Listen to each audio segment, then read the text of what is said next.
Hello, and welcome to School to Homeschool. My name is Janae Daniels.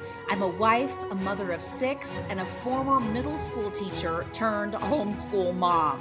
I have kids in their 20s all the way down to elementary age and everything in between. Are you thinking about pulling your kids from the public school system like I did, but you are scared to death and don't know what to do next? My friends, I felt the exact same way. And you have come to the right place.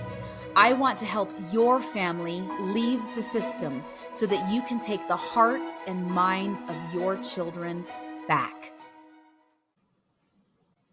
Hello, my friends, and welcome back. I'm very excited to introduce today's guest and the topic because I feel like this is so important for so many of us who are coming out of the education system.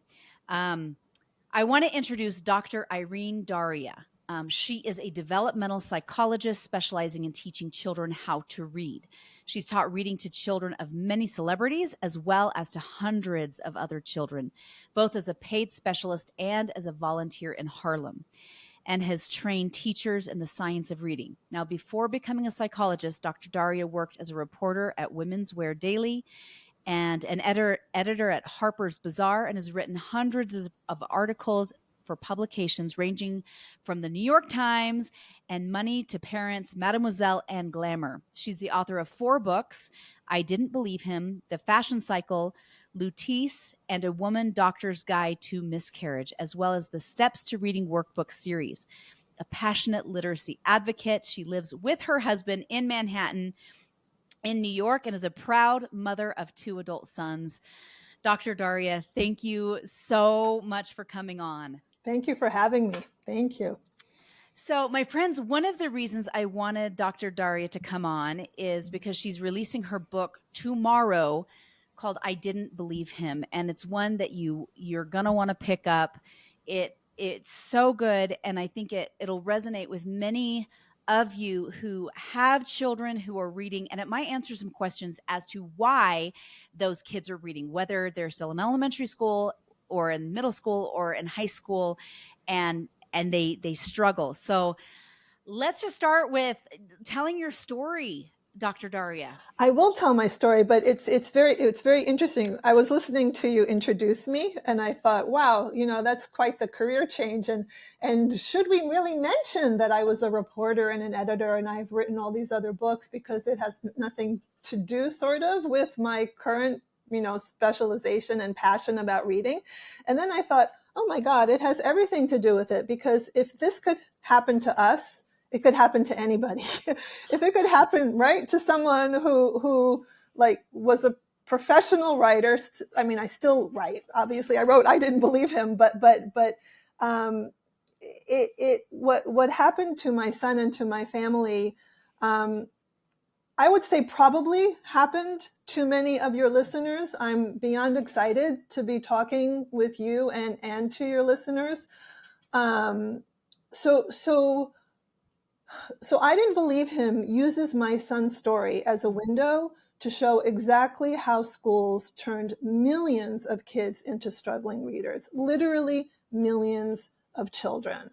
And early reviews have called the book, entertaining and informative, and also horrifying, but also inspiring. It's about a very serious subject, obviously, but it's written like a novel. It takes you behind the scenes into our lives. And I think you as homeschoolers will relate very much to what happens in our home, and also will be stunned to hear what is happening in so many schools all across the country, and in English-speaking countries as well, like Canada, Australia. So, and interspersed with our personal story is the history of reading instruction in our country, starting all the way back from the 1920s when things began to go wrong. It's been a problem since then, believe it or not, bringing you all the way up to the present day, so that you'll fully understand what has gone wrong in school for so many children. So what has gone wrong is this.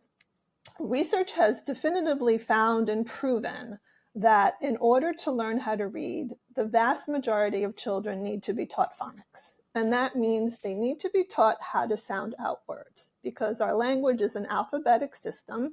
And you know yourself, when you go to read and you come to an unfamiliar word, the first thing you're going to do is try to sound it out.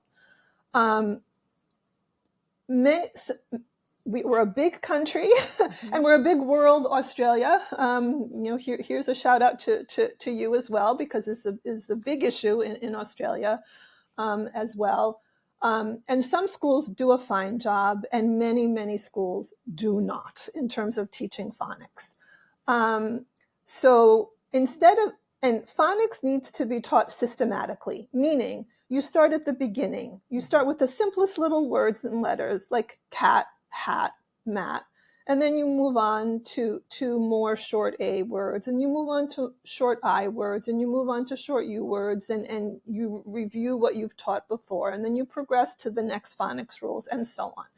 With practice using what's called decodable readers, which are little stories that kids can sound out, and a few worksheets here and there, and spelling that is linked to these lessons. So it's very much a system that starts with a foundation and builds and builds and builds and builds. Instead of teaching phonics, schools have been using a method called balanced literacy. And yeah, right, evil. So bad. Although, you know something, in its initial incarnation, it was actually a good thing, and it morphed. It turned into, the phrase was used, but it wasn't what it was supposed to be. So yes, it is bad the way it is now in schools. And what balanced literacy does is it uses a method called 3Qing. And like its name suggests, there are 3 cues that it teaches children to look for when they read. They are to guess what words can be by looking at the picture. They're to use context. Is the story about a ranch? Could the word be horse? If kids say pony, by the way, within the balanced literacy system, the teacher will accept that as correct, even though the word is horse, as long as the meaning is sort of, correct. And they're to look at the first letter of a word, not the entire word. And the way this came to the belief system underlying this, and it's important to stress the word belief because it is not supported by research or any evidence. The belief behind this is, or was, that learning to read is as natural as learning to speak. When we were babies, no one ever drilled us on the sounds that letters make or gave us worksheets to fill out. They just talked to us and we learned to speak. And balanced literacy is based on another system. I don't want to use too many terms, but there's another method called whole language that balanced literacy sort of morphed from, that believes that learning to read is just as natural. If you surround children with books and read to them, and sprinkle in just enough phonics. If you come to a word like cane, you say, there's an E at the end, and that makes the A say its alphabet sound or its name, or some teachers will use the term long vowels. Most don't. Excuse me. And that's it. That's the phonics lesson. So often parents would go to a teacher and say, my child doesn't know how to read words with silent E at the end of it. And the response parents would get from the teacher is, well, your child was absent that day. One day is not enough to teach a phonics rule. But often, parents would go and say, you're not teaching phonics. And the teacher would say, well, I am, because the teacher really genuinely believed that he or she was. It's very, very, very important to stress that, like people say to me, I haven't talked about Eric's story yet, but I'm jumping ahead a little bit. People say to me, aren't you angry at what happened? Aren't you angry at the teachers? And I'm not, because these teachers were so well-intentioned, so caring. They worked so hard, and they were doing what they were taught to do in college. Yeah, I was going to say it started way before them, where they're told this is the best thing to do. And of course, these young teachers are like, okay, because they want to do what they're told and what's right. And right. the curriculum that my son's school came from Columbia University, an Ivy League institution that has now shut down the department that created the curriculum, but it did come from Columbia University. So that's how it came. how it came to be. Yeah. Well, and I think there are some, like I know that there's some kids that when we read aloud to them, and I'm a big read aloud advocate, as most people are, but that do pick up really quickly. And then there's Yes. another chunk of kids who still, I look at my, my 8.5-year-old who we worked on phonics and worked on phonics. And then when she was developmentally ready, it all clicked for her, but it took a while, Yep. but I had to explain the phonics to her and the It also letters. And it also could have been the working on phonics that made it click, because a husband and wife team at Yale has been doing MRI studies of the brain as we read and as children read. And they see that often in children who have trouble learning to read, or it takes them longer, the areas of the brain responsible for reading are not lighting up. But if they are taught phonics, guess what? They light up. They make those connections, and that's why it's so important to do what you can to get in there early. But parents, don't worry. If you're coming to this a little later, it's never too late to step in and start teaching a child to read. But so let me tell you our story, because yes, that let's is talk about that. I think what everyone would love to hear and know. So our story, again, it's a window. It's our story, but it's a window to what has happened in with, the names have been changed, some details are changed, in other people's homes, but the basic storyline is very, very similar. So this is what happened to me and to my son, and this is. And before you tell the story, at this point, you're not a developmental Oh, psychologist. no, I am You're a quote journalist. unquote, I'm just a mom as far as this goes. And moms and dads, you are so much more than just a mom and dad. Never, ever underestimate your knowledge of your child, your sense that something isn't right. And it can be so scary to be pulling your child out of school if you feel something isn't working, and to take on the responsibility for schooling them. I was scared to death when I was working with my child, because I was going against what the school was doing, and thank God I did. So no, I was just a mom. I was working as a writer. I had gone back to school to begin studying psychology. I thought I was going to do clinical psychology, and was lucky enough to be at a university where you first go for your master's degree and then you apply to the PhD program. And I had applied and was on track to be admitted to the PhD program. I was working on a book with the director of the clinical psych program. And this happened to Eric, and I did research on it. I began looking into it and realized that millions of children in our country have been labeled learning disabled, when really there's nothing wrong with them. All that's wrong is that they were not taught how to read in school. And to me, that was just such a horrible tragedy.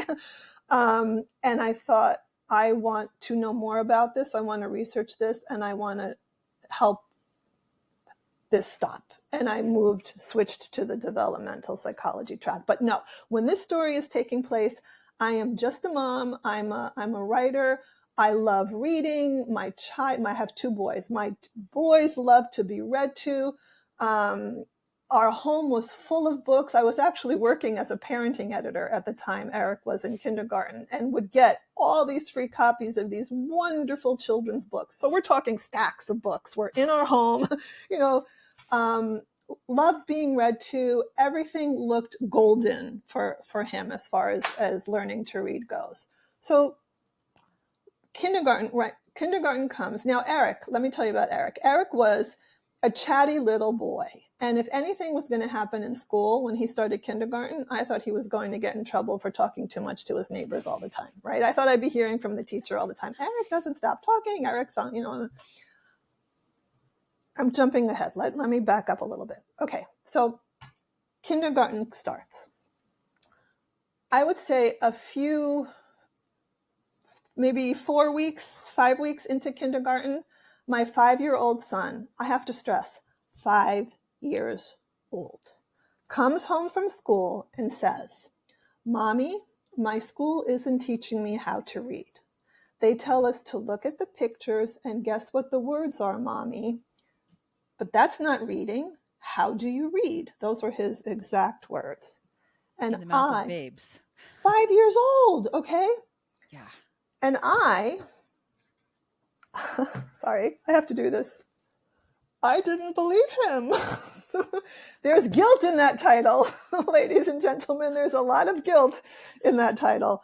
I didn't believe him. I said, now he was going to a really great school, quote unquote. Phenomenal reputation. We live in New York City, and New York City is a little bit wacky with education, and some of the best public schools you have to apply to get into. This is a school you had to apply to. He was accepted. I was over the moon with joy that he was accepted, because it's one of those schools that if you tell people your kid goes there, they're like, oh, he must be so smart. You know, it's like, so I was in awe of this school, right? As far as I was concerned, they could do no wrong. So I replied to my little boy, my smart little boy who was accepted to this school, right? I wasn't thinking about that. I said, Eric, trust your school.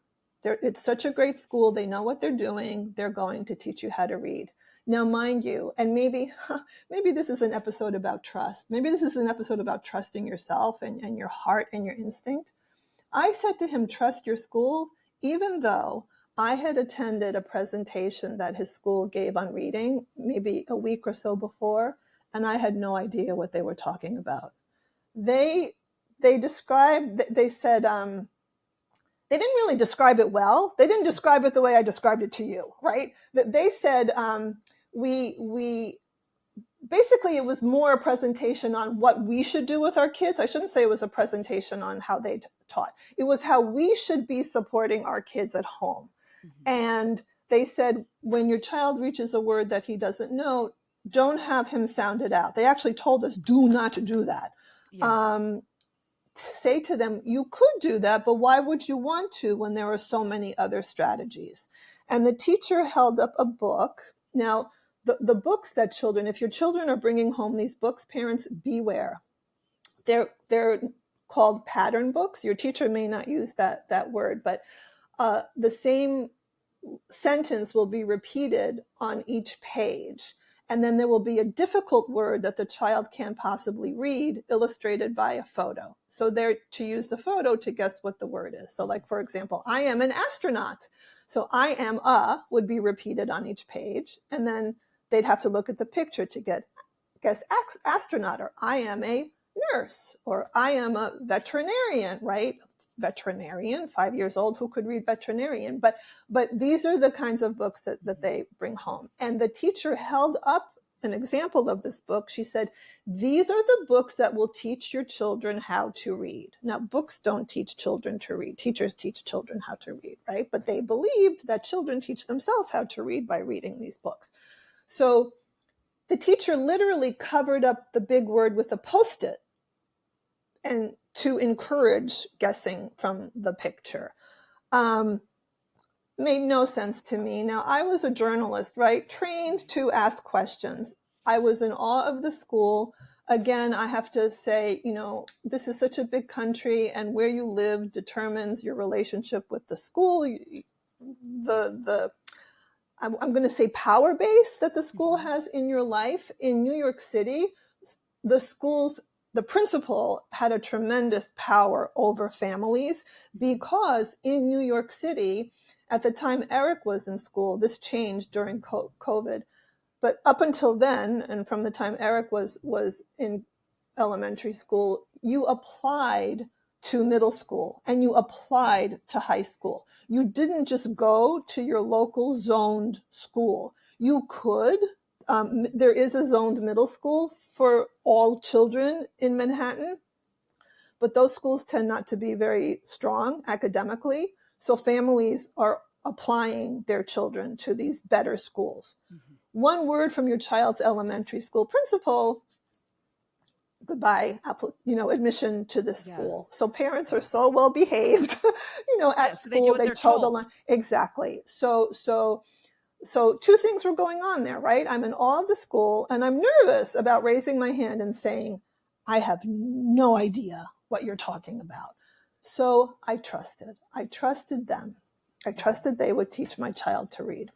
Well, and just to interrupt for just a second, I think that's how most of us felt like, well, they know better because they are trained to do this, and I am just a parent and I don't know anything, even though we know a lot, and because I remember it was a kindergarten or first grade with one of my kids, they came home and said, it was the same thing. It was the pattern book. And my husband, my husband, who has very strong opinions about a lot of things, was like, "That's not how you read, and you're going to learn phonics." But Wow, good for and him. but I, who am a K through 12 licensed teacher, was like, "No, the teacher knows better." He's like, "I don't care what the teacher knows." But for me as a mom, I'm like, "No, no, no, they know better. They know better. They know better." Well, ultimately, my husband won out, thankfully, and we focused on phonics with that child, and they read fine now. But I think what you said, like that we have this in our brains that we don't know, and the school knows more than us, and the school's smarter than us, and they have more power, and we don't want to rock the boat because we don't want to put a bullseye on our child's back. I think even though not all of us are in the same situation as far as applying to schools, that sentiment is very real all over the country of feeling like, no, they know better. They're the professionals. We're not. But anyway, so Yep. go on, please. And same with math, by the way. So trust yourself with math too. Okay. So kindergarten year for my little boy, and this is part of why I think I wrote I didn't believe him. I think I had to go through the whole story and examine what could I have done differently and sort of process the trauma, because what ended up, well, I'm getting ahead of myself. Sorry. Okay. This is what happened. Um, I love kin- it. Kindergarten year for my son was a nightmare. My happy, chatty little boy, I walked into his kindergarten classroom once to observe. It was an open school week where they let parents come and observe, and I came by accident to a reading lesson. It wasn't planned. And my chatty little boy, who I thought would be getting in trouble for talking too much, was sitting in the back of the room, bowing his head in shame. I didn't know it was shame at the time. He's staring at the rug. And later I realized he was ashamed because he didn't know how to read. And the other kids, balanced literacy teaches kids to pretend to be reading. So the teacher will be reading these pattern books over and over and over and over again. And so the kids memorize the words and they chime along with the teacher, but they're not necessarily reading the words. My son didn't know that, right? He thought everybody else in his class was reading.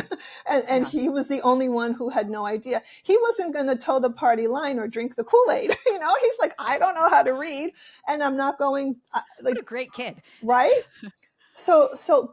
But a suffering kid. So he started saying, and this affected the whole family. And I'm sure your audience, I love talking to your audience, who I can't obviously see in person, but I feel you out there.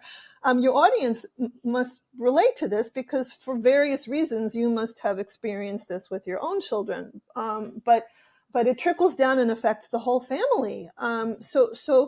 So my poor kid began saying, I hate school. I don't want to go to school. I hate reading. Um, he began having nightmares, screaming, waking up screaming in the middle of the night. The first time it happened, I thought he fell out of bed and broke a limb, literally, like screaming, dreaming that he was drowning. He was drowning because he had no idea. They just kept plowing ahead in the classroom. And here's this little boy who has no idea how to read, wanting to read, being told by his mother to trust the school, being taught by a teacher who is the loveliest, kindest, sweetest person. Like you would dream of having her as your child's kindergarten teacher, and everyone's steering him wrong, and he doesn't understand, what's going wrong. And I have to stress, he brought home great grades in reading. If he got F's, then I clearly would realize there was a problem. But he so I don't want to jump ahead. I'm going to give away too much of the plot too soon. But he has it really does read like a novel. He has no It idea. does. That's what I loved, because it was interesting. I'm like, oh, and what's going to happen Right? next? He brings home a book. In January of kindergarten year, he begins bringing home books, these pattern books to read for homework. And the first book he brought home was called After School. So again, listen to the pattern. After school, right? Repeated on each page. After school, I go to the playground. After school, I play with my brother. After school, I watch TV. And he's, quote unquote, reading this. His little body stiff as cement when he's reading, right? Miserable, looking like he's about to get a vaccine in the doctor's office. You know what I mean? Just like so unhappy and protected, like protected from pain, and protecting himself from pain. I mean, and he gets to a page where it goes, after school, I have a snack. The word on the page is snack.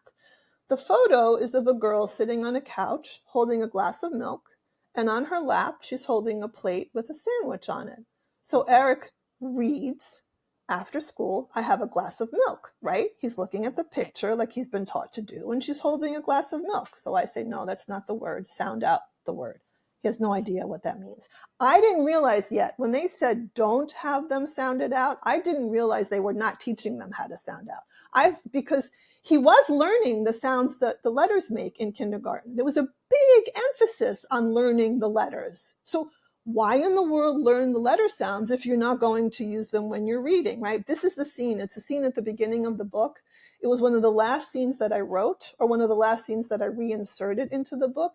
And it was the scene. I woke up one morning last summer and I thought of that scene. And when I thought of that scene, I forgave myself. I was finally able to forgive myself for not realizing sooner what was wrong, because I thought, how could I have known if they're teaching him how to sound out letters? How could I possibly have known that they weren't teaching how to sound out words? And the reason they were teaching them to sound out the letters is because they wanted them to use it for writing. That was part of their belief, that by using what they call invented spelling, like of would be written UV, the way the child hears it, they thought that was okay.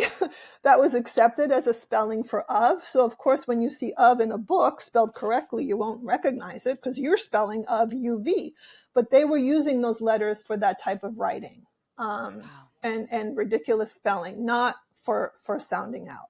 So, well, and what I think is interesting here too is that they're memorizing the words almost as if they're characters, like we're a character-based language, which right. is really confusing for the brain to go, I don't know if these letters together make this picture. But you know what's interesting, and I definitely want to talk about this later, because there's an earlier method that had them memorize the words. Balanced literacy has them memorize some words. It has them memorize a lot of sight words. But there's a movie called The Right to Read that came out recently that has a wonderful scene in it where the little girl's reading and she's looking at the ceiling. And the teacher says, wow, you can read without even looking at the book. And that always gets a chuckle from the audience, but it's so not funny. They're not even memorizing the words. They're memorizing having heard the teacher say the pattern, if that makes sense. Yes. So they know the pattern. But if you were to write those words on a piece of paper without pictures, most kids could not read them. So they're not even memorizing the look of the word. The earlier look-say method definitely had them do that. And we'll come back to that because I think the history of reading instruction in our country is just absolutely fascinating. Okay, but so going back to Eric, we'll fast forward through kindergarten. Let's just say it was terrible. It was terrible for him. It was terrible for us. He was waking up during the night like 3 or 4 times. And parents, if you see that, that could be a sign of trouble in school. If your kid is coming in and not sleeping and getting you up, and we had no idea. I asked his teacher, do you know what's going on? Why does he not like going to school? She had no idea. In the playground, when I came to volunteer to help, at recess, he was happy. He had friends. He was invited to all these birthday parties. I mean, everything should have been wonderful, and it was just a nightmare. Summer came, and I got him some books from the library to read, and I realized he couldn't read a word. I had taught him how to read the before he started kindergarten, just because I happened to realize it shows up a lot. It's the most frequently used word in our language. He knew how to read the. He couldn't even read the. He could not read a word. And that I reached out to parents, some parents from my son's school, and I realized that a lot of parents had taught their kids how to read at home. Wow. And I had not. And one parent, gave me some advice. She told me about a series of workbooks. I ordered the workbooks. They didn't come for a long time. That was before the days of Amazon Prime. And I, again, guilt, didn't work with him that summer. It was wonderful, just enjoying my family, going to the beach. New York has really pretty beaches, believe it or not, that are like an hour and a half drive, going to the beach. And just having a lovely summer. And then came first grade. He comes home at the beginning of first grade. Now, this boy, if I tell you, he's the reason that he became a stellar student, by the way, and a huge academic success, salutatorian of his high school, 5s on all his AP exams, a perfect score on the ACT. We're talking a stellar student. If this little boy had not figured out how to get through to me, he would have had a completely different academic experience and life experience, because your academics affect the course of your entire life, professional life. But this little kid, now he's 6 years old, okay? It's first grade now. So he was 5 in kindergarten, 6 in first grade, comes home from first grade. I'll tell you what he did before. Okay, comes home from first grade and looks at me, and with this like very intense, almost angry expression on his face, and says, "Mommy, you want to see how I read?" And the expression and the voice was so like, whoa, that I was in the kitchen making dinner. I put everything down, yes, show me how you read, show me. He took one of those pattern books and he put it behind his back and he read it. He read it, turning each page at exactly the right time as he went through the entire book. I almost died.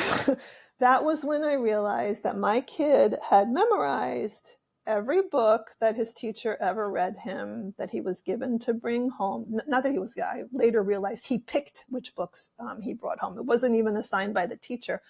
But he had memorized every book, like so many other children out there do, or have done. Parents, if your older kids are struggling with reading, I'm going to post, my website is Steps to Reading, and I'm going to post an assessment that you can do with them that will easily show you, do they know these phonics rules or not? But really investigate that, because I can't begin to tell you how many older kids need to be taught their phonics rules. But I forgot what I was saying. What was I saying, Janae? He had come home and he memorized it, and you realized that he had no idea how to read. So I began. And I also learned on the first day of school, on the first day of first grade, again, remember, former journalist, or at the time still a journalist, I went to interview or do reconnaissance with as many parents as I could on the first day of school to see how their kids were doing with reading and how they had learned to read. And a lot of kids were struggling, like Eric was, and other kids, the kids who were doing fine are the ones whose parents had taught them to read at home. So one mother said to me that she sent, she said, oh, her daughter was at some, I don't know, second grade level in math, and maybe, I don't remember, second grade level in reading. And I said, oh, so she did really well in school. And she said, no, she went to this tutoring center and they taught her how to read. And I was shocked to hear that. And I said, well, I trust the school. And she looked at me like I had two heads. And she said, you can't trust the school. You can't not. And she didn't just mean our school. She meant Like any school. You can't trust a school. You need to let the school do what they do. And then we need to give our kids what we know they need. Now, I want to qualify that statement a little bit, because some schools out there, many schools, I mean, it's a big country and a big world. Many schools are doing a great job, especially today, because teachers are becoming aware that they have been trained incorrectly. And they are spending their own money to go to conferences to teach themselves. They're making websites called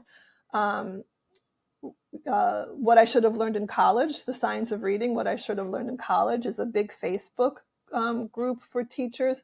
They are writing books for teachers after they become trained. Some states have made changes. 4 states have made it illegal to use the 3 cueing method. It is literally against the law in 4 states to use that method. So change is happening. So I don't want to say don't trust your school no matter what, but I would say let your school earn your trust. Ask your child's school, how are you teaching? Are you using systematic phonics? Do things progress, step by step? What kind of stories do you use? Do you use pattern books or do you use decodable readers? And if you get the correct answers to those questions and you see your child is reading and making progress, then by all means, trust your child's school.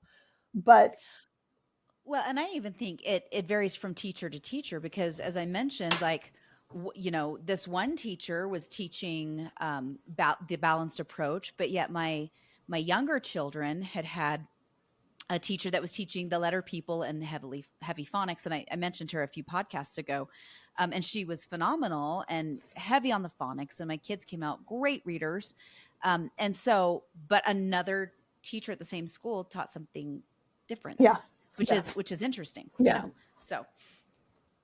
Yeah, there's a saying, someone once wrote, balanced literacy is in the hands of the holder. And to see what's going on, you need to go into each classroom, because it's a theory. It's not a prescribed method. Although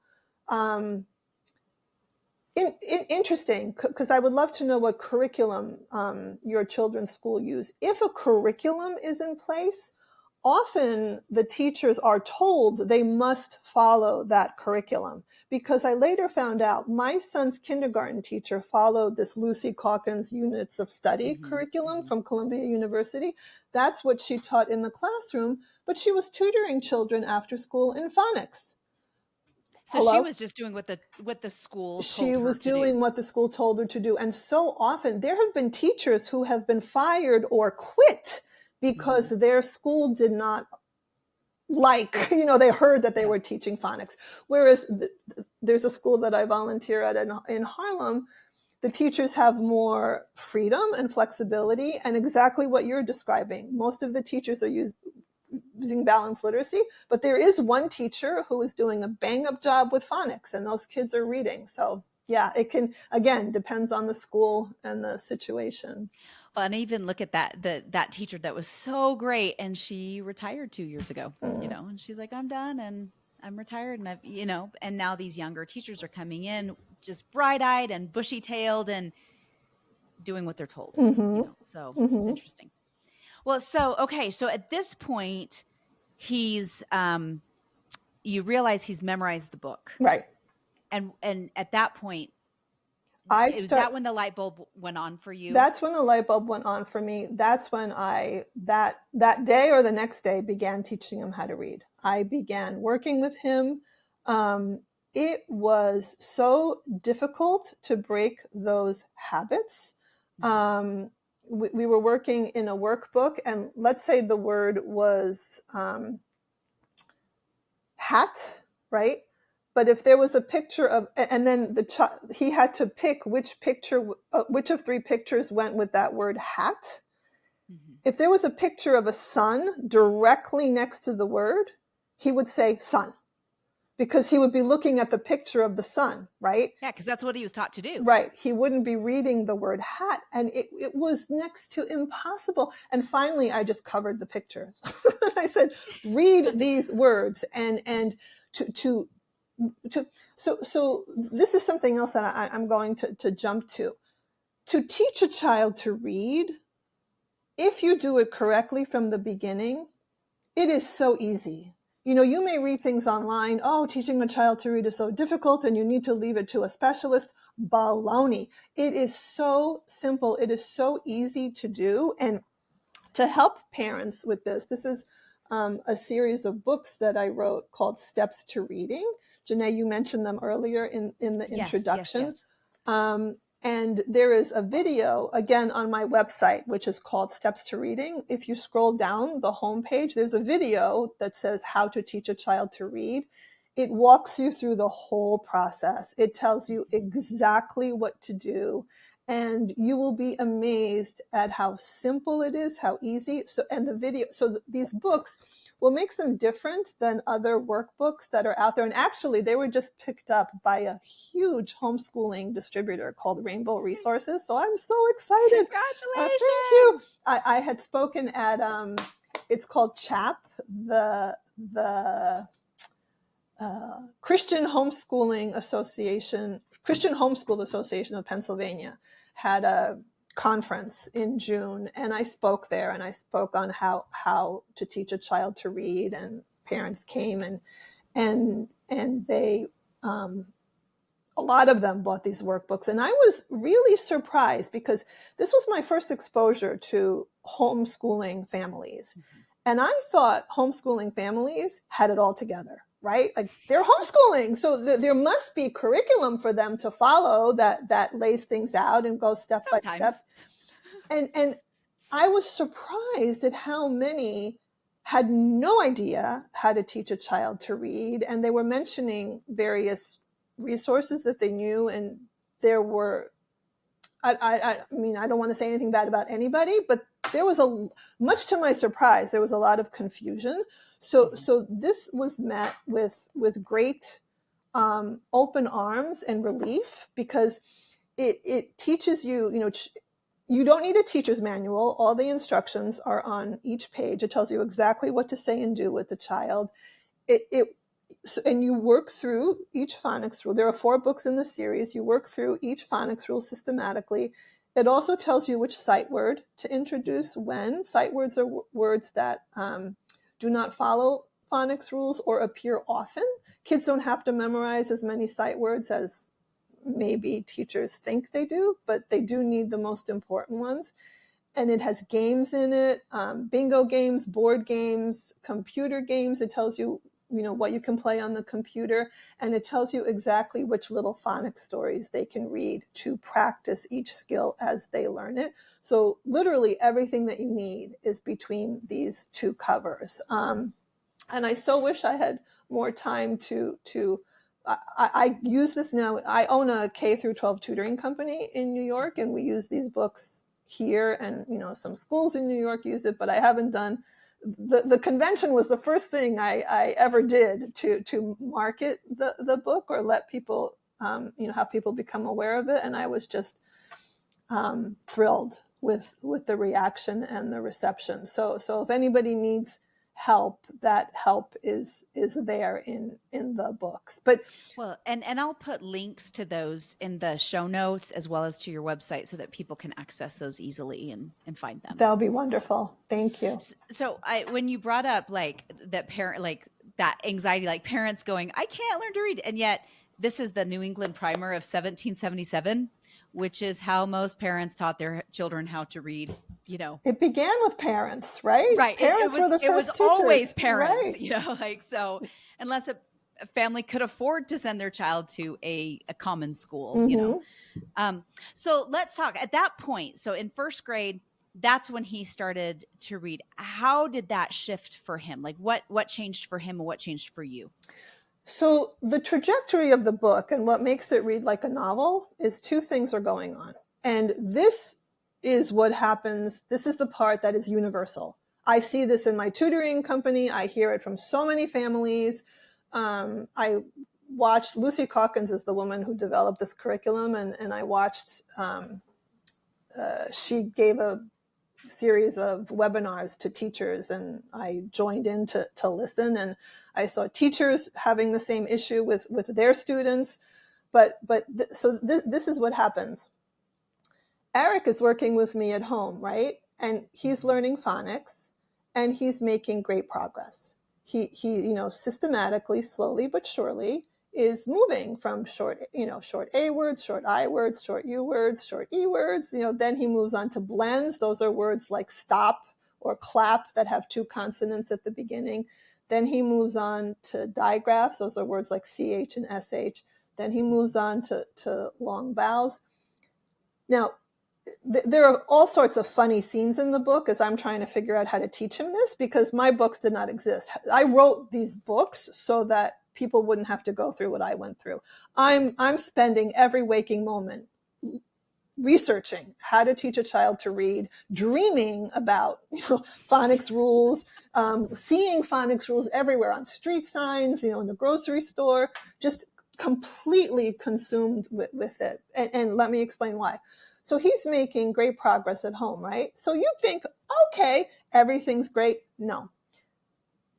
I made the mistake. I hate to call it a mistake, because that means the whole rest of my life that followed afterwards was a mistake, but it was a turning point in my entire life and career.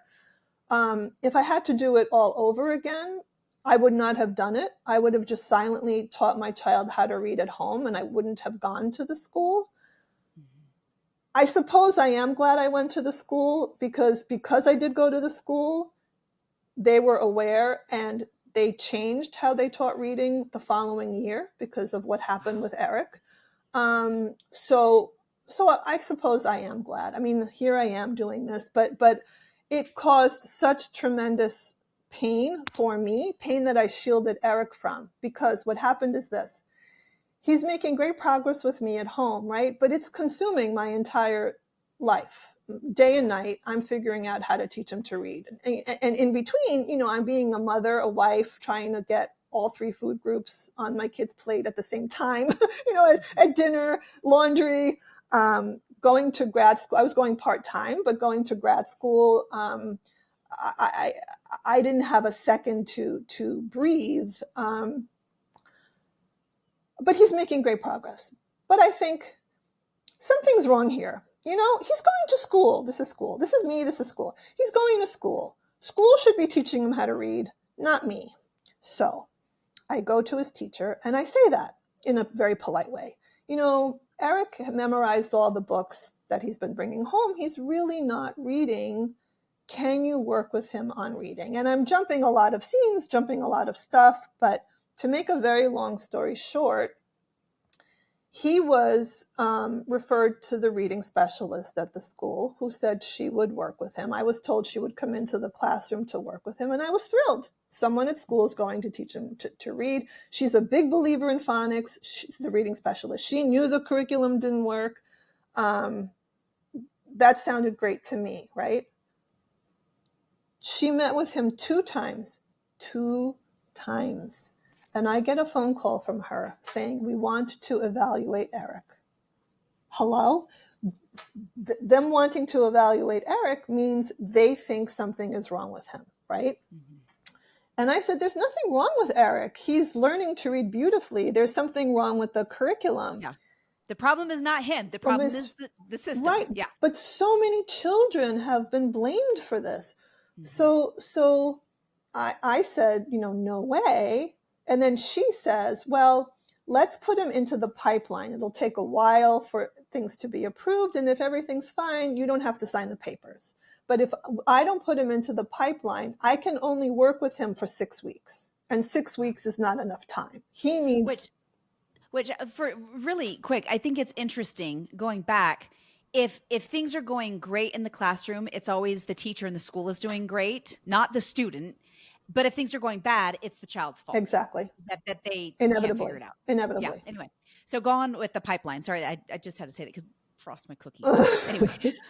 So he's put in the pipeline for an evaluation, right? And this is the narrative drive that goes through the whole book, right? He's doing great with me, not making any progress at school, because the way the school evaluated progress, I learned later, when I asked, they would give the children one of those pattern books to read, just one.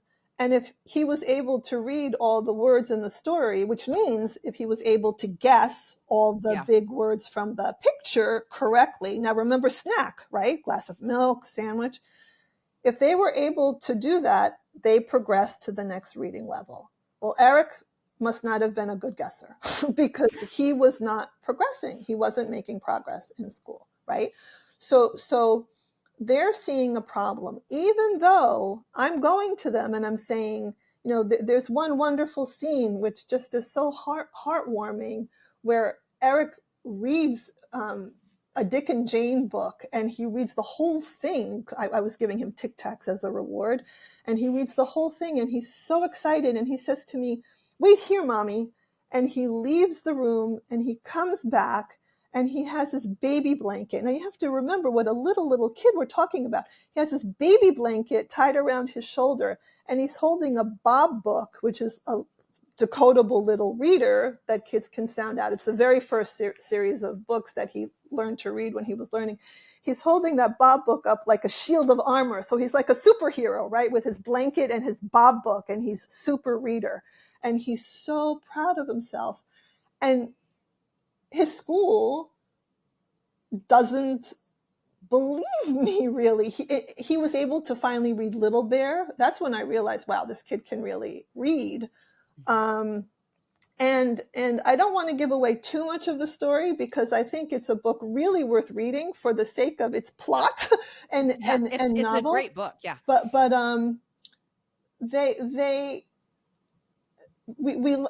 well, I'm going to give things away without giving things away, but I guess, going to give things away. My husband said we have to let them evaluate him, because that's the only way we're going to be able to prove to the school that something is wrong with them and not with him. Yeah. So we let them evaluate him. He also did something. He wrote backwards at home, which scared me to death. And he didn't realize he was writing the words backwards. He wrote, "I love you, Mommy," totally flipped. It's called mirror writing. Michelangelo did it, and other people do it. It's a sign like his brain was still malleable. Like, some languages are read left to right, like ours is, and other languages like Hebrew are read right to left. So it's not necessarily correct the way we write, it's how we write. And some people can write right to left. But when I saw that, I thought, wow, you know what? Maybe they were right. Maybe they were right all along. And that's what made me finally say yes. My husband said we should do it to prove that nothing's wrong. I was like, I'm not putting my kid through an evaluation for that. But we let them evaluate him. And what do you think, Renee? Should I give away the plot point? I think you should. I think I should too. You should. Because it's just unbelievable. They evaluated him, right? Everything was great. Every one of his scores was either high average or superior. They had been telling me they thought the issue with him was phonemic awareness. Now, phonemic awareness is hearing the sounds in spoken words, right? Phonemic awareness is a skill that needs to be taught. There was something called the National Reading Panel that was convened by Congress in the year 2000. And that's when the research on reading was definitively settled. This panel reviewed over 100,000 studies done on reading, and they identified the 5 pillars of effective reading instruction: phonemic awareness, hearing the sounds; phonics, vocabulary, fluency, and comprehension. You need vocabulary, fluency, and comprehension in order to be a good reader. But if you don't have phonemic awareness and phonics, you don't get off the ground. You can't get to a point where vocabulary can help you, right? Phonemic awareness is a skill that needs to be taught to children. My son's school was using the term as if it's an inherent ability that Eric was struggling with. And that was their reason for the evaluation. They thought maybe he had an issue with phonemic awareness because some words like drawer, he would pronounce gror, G-R. So they zeroed in on that, like maybe that's the problem. Scored great in phonemic awareness. Excellent, because mommy had taught him phonics, right? And we were working on sounds, and the evaluation found no issue whatsoever with phonemic awareness. So I stand up ready to leave the meeting, right? Great, okay, everything's settled. We have definitive proof. I was right in the sense that nothing is wrong with my child. He just needed to be taught phonics. The school was wrong. There's nothing wrong with my child, and their curriculum was really, really bad. But what does the school say to me? We are labeling him learning disabled because, can you believe it? That blows me away. Yep, we are labeling him learning disabled. Why? Because his reading level does not match his high IQ. That's garbage. I have to pause there to let that sink in. Can you believe that? Because his reading level does not match his high IQ. His reading level does not match his high IQ because the school did not teach him how to read. And he's getting caught up. And he's getting caught up, not because there's something wrong with him. And this is something else that I regret. There are so many regrets in the story, but I wanted to say a few choice words to those people, right? I wanted to go and grab my son and pick him up and carry him out of the school and all the other kids who weren't being taught how to read and start my own school, and which is what I in effect did. I now teach kids how to read. I didn't start my own school, but I teach children how to read. But I was so tired. Being a parent is a lot of work, right? We're tired most of the time. And imagine having the burden of trying to figure out how to teach your child to read, fighting with the school without fighting with the school because I had to be nice, right? I was always very polite, very deferential, never said, "What are you doing?" Really, really was a good parent, in terms of behavior, with the administrators.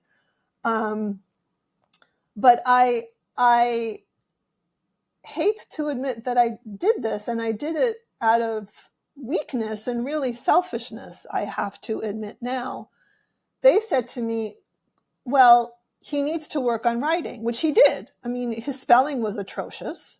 It became great, but it was atrocious because he knew how to read, but the spelling hadn't kicked in yet.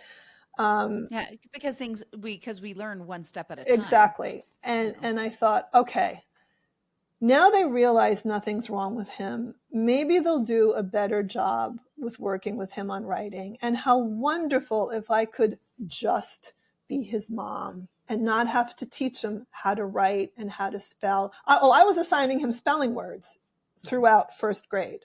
By the way, I was sneaking spelling words into his notebook. He had no idea that the school ever thought there was something wrong with him. And this is something I would... Hallelujah. Yeah, this is something I would stress to parents. My husband and I never talked about it in the home. Even if the kids were, far, far away, kids hear things. They walk by the door when you don't think they're walking by the door, or, we never talked about it when there was a possibility that he was in earshot. So he had no idea. Even when he was being evaluated, he was having speech services at school because they thought there was this phonemic awareness issue.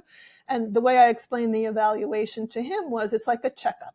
We want you to keep having speech, and for you to keep having speech lessons, they just need to make sure nothing else is up with you. So you're going to do a bunch of testing with someone, and just don't worry about it. Just go and do it. And he was fine with that. Yeah, that's a normal checkup. Yeah. But again, if your child is still in school, if you're still thinking of leaving and you're not fully homeschooling yet, the services that he got, the woman that he had worked with in first grade left. She was pregnant and she left, and they got a new learning specialist. She taught exactly the way the classroom teachers did. She was not like the first one. So he learned nothing with her. She gave no structured lessons. She would just look at his writing and correct the words that were spelled wrong, which was infuriating to him. Like, why? All she does is look over my shoulder and tell me what I did wrong. She wasn't teaching him. And we pulled him out. We said, we don't want him receiving those services anymore. They tried to find someone else to work with him and they couldn't. So we stopped those services. I ended up working with him anyway, even though I allowed them to label him learning disabled. And by the end of second grade, he was decertified. They removed the learning disabled label because he was doing beautifully, because his mom taught him what he needed to know at home. Because you did it at home. I did it at home. Wow. It was tiring. That's unbelievable. Yeah. But imagine, it's why I'm talking to as many people as I can. It's why I wrote the book. It's why I think the book is so important to read, because there's so much more in it than we have time to talk about. Yeah. But I feel like we narrowly escaped a train wreck. If my kid had not gotten through to me, imagine 6 years old, right? And he held the book behind his back. I don't think he even knew the word memorize at that age. He couldn't say to me, Mommy, I'm not really reading the book. I memorized it, right? He had to think and think and think. How can I get through to her? And he finally came up with, on his own, holding it behind his back. But the thought that went into that the pain that must have been underneath that, for him to be desperate to figure out a way to get through to his mother so that I would believe him. That's unbelievable. Can we talk a little bit about the history of reading in the country? Yes. Because I think it's really, really important. I mean, I know prior to 1852, they're using the New England Primer, and then things start to shift once they implement a public education system. Right. It all began with Horace Mann. Horace Mann is the father of public education in our country. He was not my favorite person, just so you know. Anyway, keep going. Is not, right. But like everyone who has caused harm to these children, he was so well-intentioned. No one, and that's the heartbreak in all of this. No one set out not to teach kids to read, right? Everyone thought they were doing the right thing. And it's why it's so important and I know, people have different opinions about research and science and everything, and the role that science should play in life and everything. But when it comes to education, studies really need to be paid attention to. What works? What's effective, right? So it's like penicillin. You want that study to show that penicillin works. You want your child to be taught in a way that is proven to work. But okay, so going back to so in the beginning, there was phonics. Parents taught their children to read at home using phonics. Kids went to school during colonial times, parents actually had to pay for school. Mm-hmm. A lot of kids did not go to school for that reason. But when they did, they were like very rigid classrooms where kids sat in rows and everything was very serious and traditional. And Horace Mann went to one of those schools and he hated it. And he he held a position in Massachusetts, a state position, which I can't remember right now what it was, but he had a prominent role in Massachusetts, and he left that position and took a significant pay cut to become the Secretary of Education for Massachusetts, because he wanted kids not to have to go through what he went through in school. And he wanted... Which might I say, when he did establish the education system, he kept his children at home and homeschooled them. Interesting. I didn't know that. He had 3 kids that he kept at home. He's like, we're going to go ahead and homeschool. Interesting. Anyway, keep going. Go homeschoolers. So I wish I had homeschooled my kids, but too late now. So he took the position as the Secretary of Education. Secretary of Education. Now this is how well intentioned this guy was, right? Major pay cut, On his honeymoon, he and his wife went to Europe and toured schools in Europe so that he could see how schools in Europe were teaching. And in Germany, he was exposed to this whole word, quote unquote, natural method of teaching children to read, which is, you memorize the whole word, you don't do phonics. And he thought this was just grand. It seemed to be working. He did not investigate our parents teaching their kids to read at home, and so it appears to be working, right? It seemed to be working in the classroom. And he came back and he pushed for this way of teaching reading in our country. And it was implemented in a few schools in Boston. The Boston schoolmasters at the time, those are like what we would call the principals of the schools, wrote a scathing critique of the method. They said it does not work. And it didn't go very far in the schools, but Horace Mann's influence that continues to this day, major influence, is he established the first school of education. And in that school of education, this whole word method of teaching was taught to future teachers. And from that point on, that method of teaching remained in our colleges of education. And so, which, might I add, he also instituted the Prussian model of education, which we have now, which, anyway, that's a whole nother podcast episode. Another thing that frosts my cookies, but keep going. So in the colleges, they're teaching this. Okay. So it doesn't, maybe one or two schools taught it, but really it's not in our school system until the 1920s come around. The 1920s, that was the progressive era when seemingly everything changed, right? So many rights were instituted for people. Everything was being examined and re-examined, and schools began teaching the using this look-say method of teaching reading. Now, look-say is what, Janae, you were referring to, where they're taught to memorize words as if they were symbols, like the Chinese language does. And the fact that the alphabet even existed wasn't mentioned to children, just not at all, until maybe second grade. So they were taught to memorize words as whole units. They used the Dick and Jane books as their readers. That's how they taught.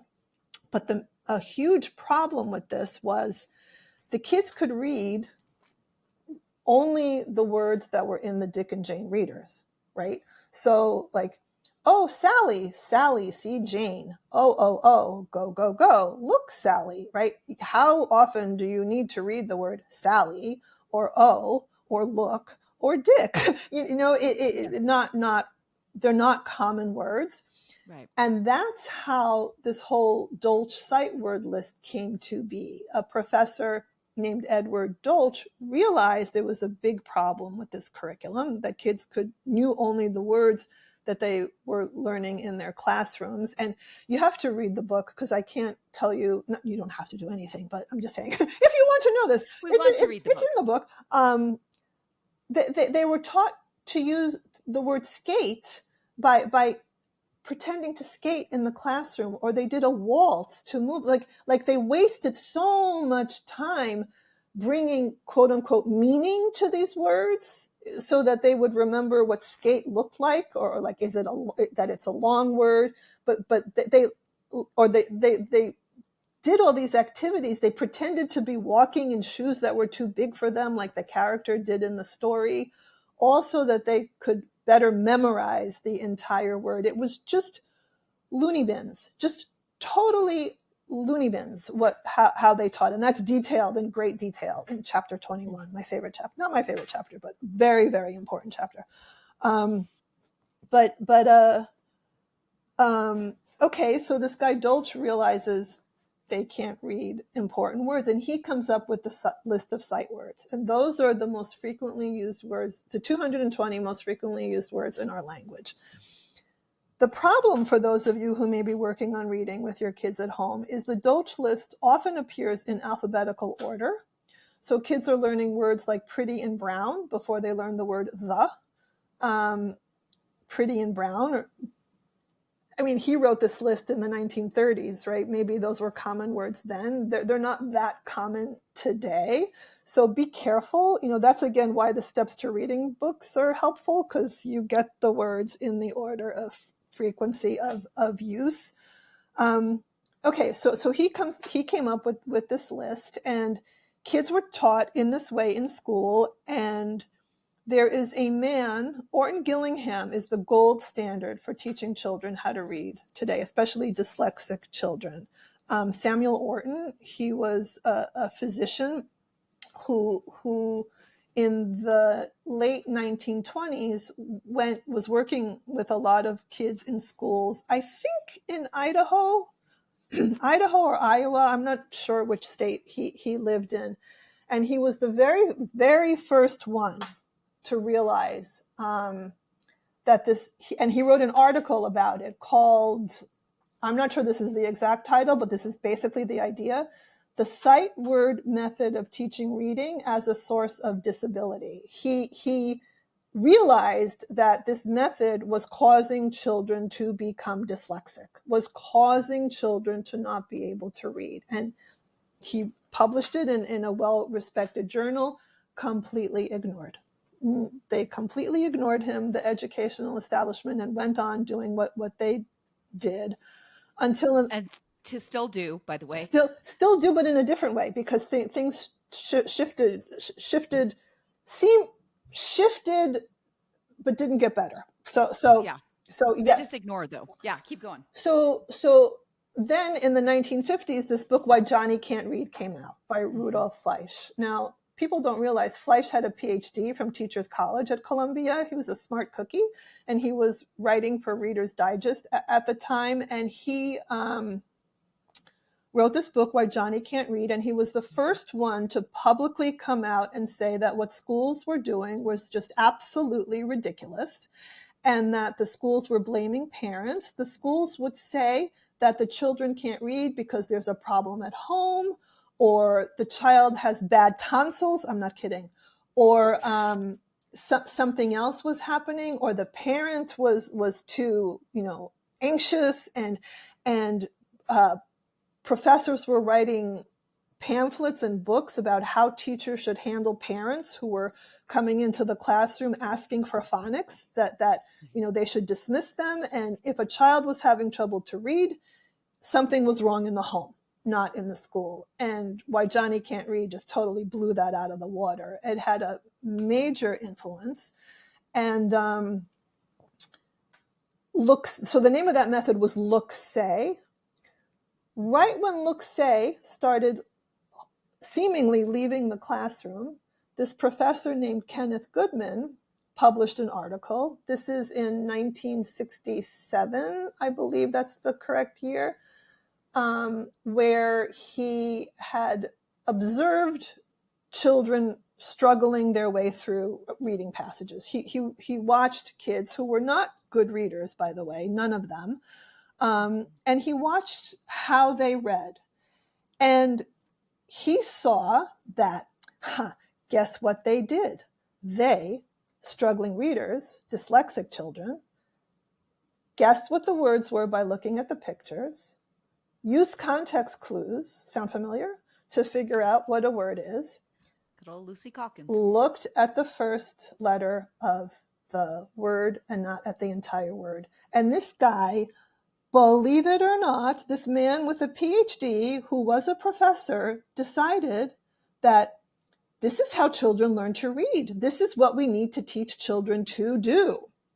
And that is how whole language came to be. His paper was accepted. No one stopped to think, hold it. These kids were taught using the Look-Say method of teaching reading, which caused kids to be struggling readers, which did not teach phonics. So of course kids would get words wrong if they were using just the first letter of the word, because they didn't know how to sound out the entire word. But he believed that these were the cues that should be taught to people. And I almost named the book Unbelievable, because it's unbelievable that this then became the predominant way of teaching reading. And so that's how 3 cueing entered the classroom. We had another shift in the year 2000. I mentioned the National Reading Panel that Congress convened. Mm-hmm. That's when the research was released, identifying the 5 pillars of effective reading instruction. Again, parents, you have more power than you think. Parents came out, up in arms against whole language. And instead of disappearing, whole language was renamed balanced literacy, where they told parents, oh, we're going to do a little bit of whole language. They never explained 3Qing to parents. They didn't. No, because parents would be like, What? what? No. Exactly. They said, we will still read authentic literature with the children and bring meaning to the stories. And we will teach them phonics, which they did. I used to think, oh, they're lying. They weren't lying, but they were just teaching a little bit right here and there. They salted it just a little bit. Exactly. And that's how balanced literacy came into the classroom. And now major change is beginning to happen. I have to say beginning to happen, because most states have passed a law or a bill saying, they want effective reading instructions. Mississippi has done an amazing job retraining its teachers and has raised its reading scores phenomenally. Ohio is on board with the science of reading and with teaching reading correctly. But on board, the law is in place. Now all those teachers have to be retrained. All those teachers need to be convinced. And I just did a podcast actually with a woman who is a teacher and trains teachers. She's pretty well known within the teaching field, who because of Emily Hanford's reporting, Emily Hanford did a series of podcasts for American Public Media, the most recent one being Sold a Story, which is fantastic. It's so good. And I'll put a link to that too, because it is so good and terrifying, honestly. It explains how these curriculums, how the current curriculums came to be. And it's phenomenal. But because of Emily Hanford's reporting, she shifted away from teaching balanced literacy, but she still tells the story. We just did the interview a few weeks ago. She is on board with phonics, with everything for years now. She's just published a book on the science of reading. But when she was working with her own son, teaching him to read, she ran out of decodable books, phonics readers, because they're not readily available in most bookstores. And she picked up a pattern book and she found herself saying to him, well, guess what the word is from the picture? And then she thought, oh, what am I doing? What am I doing? But to break habits, to break training, to break, how you've been taught to teach takes a long time. And there are plenty of teachers out there who still haven't heard about it. You don't know how many principals I talk to and I say, have you heard of the science of reading? No, because, they're in their worlds. They're not on, Twitter or online or, they haven't been approached by often schools that are in poverty areas will be approached and told they have to put in certain curriculums in order to get federal funding for their program. So they are more likely to make changes. If a school is sort of functioning autonomously, they may not even be aware that there is a problem. Wow. Well, Dr. Daria, thank you so much for just such valuable information. And I think one of my biggest takeaways from not only from your book, but just talking to you today, is that we as parents are far more capable than we give ourselves credit. And I feel like we put more trust into the system than we honestly should. Absolutely. You know what I mean? And follow our guts. Our guts don't lie to us. Yep. They don't. So for those of you who want to know more about I Didn't Believe Him, it gets released tomorrow on Amazon. And on Amazon, I'm going to put a link to that so y'all have it and can look it up. Actually, I'm going to have to put a link on the day after this podcast comes out. So if you're listening to this today, come back tomorrow and look at the show notes because the link will be there for you. I can give you the link. But it's just only a pre-order for the ebook will be available. Wait until the 20th for the print book. And so the link will be in the show notes. Steps2reading.com will be in the show notes, as well as if you want to get her workbooks. You gave so much great and beautiful information, and thank you for, with as hard as your story is and the pain that you went through with your own child, I feel like it's such a blessing to the rest of us that you were the pioneer, having to go through all the hard so that we could benefit and help our own kids. So thank you so much. You're welcome. And thank you for being out. It's why I wrote the book. I wrote the book to sort of help so that it helps others. And I hope it does. So last words, last advice that you want to give these wonderful parents listening. Trust yourself. Really trust yourself and advocate for your child. And it will be really hard sometimes. You know, we at the time, we couldn't afford to hire a tutor for Eric, and I had to do it myself. And I'm so glad I did. He thanks me to this day on every Mother's Day card and birthday card that he writes to me. He's grateful, and it forged a bond between us, and it's worth the work. And it's easier now because you have the resources available to you to help you do it. But just trust yourselves, advocate for your child, get support on Twitter. On Twitter, I'm Steps to Reading. I don't know what you call it, the funny ampersand, Steps to Reading. Follow me on Twitter, and there's a lot of advice. There's a wonderful community on Twitter that's very supportive of homeschooling and educating, but find a community of people, and if you can't do it physically, do it remotely, because it really helps to have that support in place. I love that. Thank you so much. Mamas and papas, grandmas and grandpas, you're doing better than you think you are, and you got this. We'll talk next week. Thank you so much, Dr. Daria. Sure, thank you. If you enjoyed this today, please like and subscribe. You could also join our private Facebook group at School to Homeschool, or sign up for our newsletter at www.schooltohomeschool. Have a great day.